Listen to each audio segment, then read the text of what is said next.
Hello and welcome everybody to the most brutally honest and probably very biased rating of the best mac and cheeses. I'm just gonna walk through this little PowerPoint that I made and I'll tell you why I either absolutely hate it and think it's disgusting or think it's the best thing in the world. So let's get it.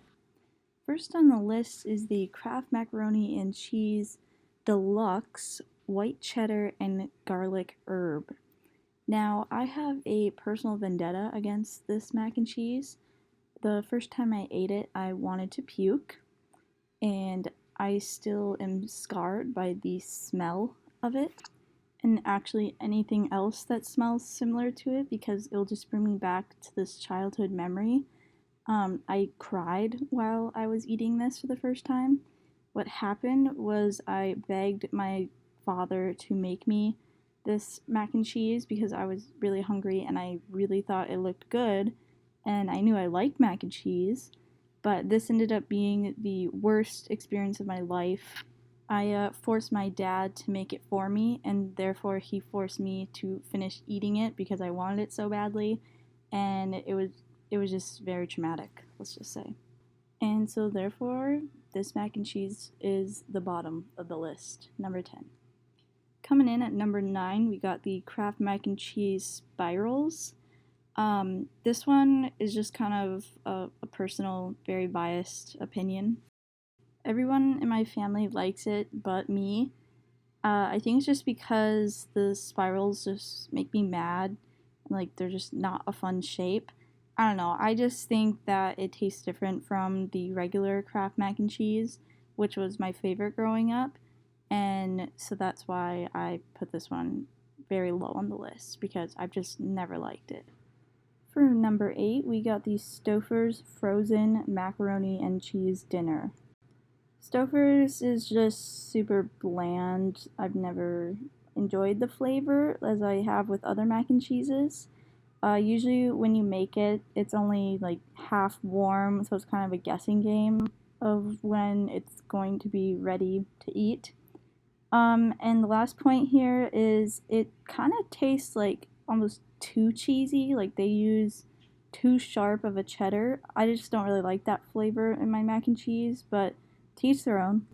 Coming in at number 7, we got the Velveeta shells and cheese. This used to be my like all-time favorite mac and cheese, but most recently I have started to kind of learn what's in my food. And the fact that it says made with real cheese on the packaging just kind of sketches me out a little bit. Like, I don't know why you have to say that. Like, I get that the powdered cheese is weird, but they don't say, like, made with powdered cheese to make it weird, you know? Like, I just feel like that doesn't have to be said to make it taste better. If anything, it weirds me out more. They use the squeeze packet cheese of Velveeta cheese, which is honestly pretty nice if you do not have like milk and butter and stuff on hand because then you just can use the cheese and not worry about having to make the powder turn into a creamy cheese sauce. But it does get pretty messy, I will say. For number 6, we have the Kraft Macaroni and Cheese Original flavor with the original noodle shape. Also used to be very much obsessed with this. I would trade off between eating Velveeta and Kraft Original. I'd like to call this one the gateway drug, for lack of a better term. This is like the first mac and cheese I feel like everyone eats, and then they just get obsessed with mac and cheese. So, in a way, this makes it a true classic, the original mac and cheese, I would say. However, they did change up their recipe to be more natural flavoring, so they use like turmeric and other spices in order to get the color orange and the flavor of the mac and cheese.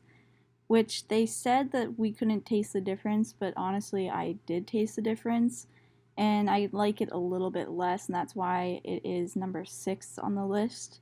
But if you do add some milk, like a little extra, it makes it really creamy, and that makes it really good, and that's my favorite way to make it. The number 5 slot goes to Annie's vegan mac and cheese cheddar flavor. Yes, I did try to go vegan before I became a vegetarian. I think most vegetarians try to do that. And so I tried this vegan mac and cheese to see if I could do it. And honestly, this is what made me want to be vegetarian because I don't think that I could enjoy vegan mac and cheese for the rest of my life. I would say it's imposter mac and cheese.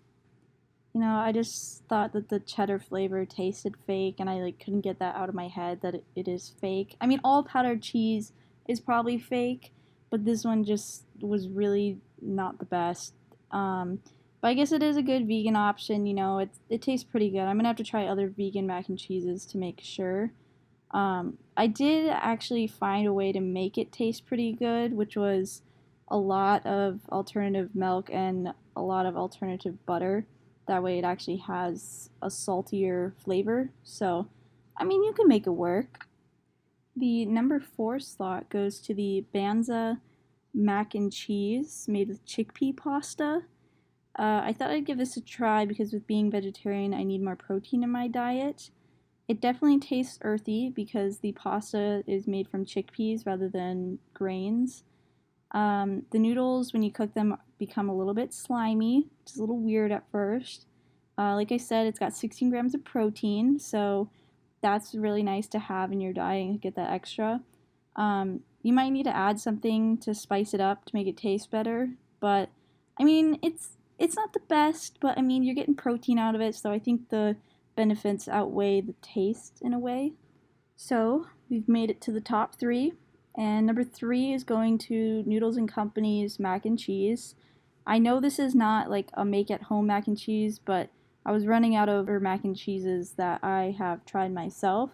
But hey, I mean, you can't go wrong with Noodles mac and cheese.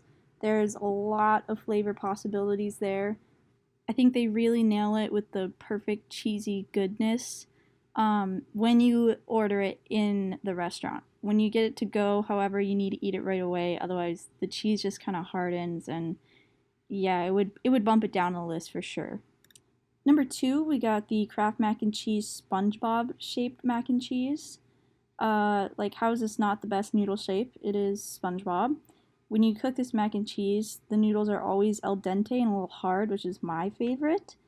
And I didn't really notice the change in the Kraft mac and cheese flavor as much in the SpongeBob mac and cheese.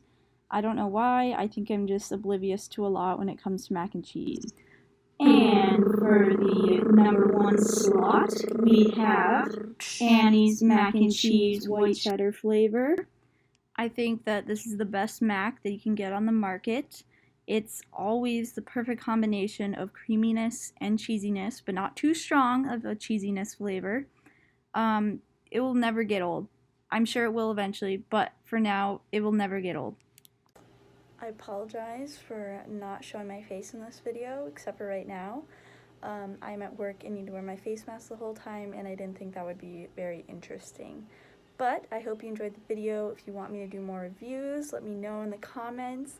Make sure you hit that like button down there, not over there, and subscribe to my channel, and I'll make more content, maybe.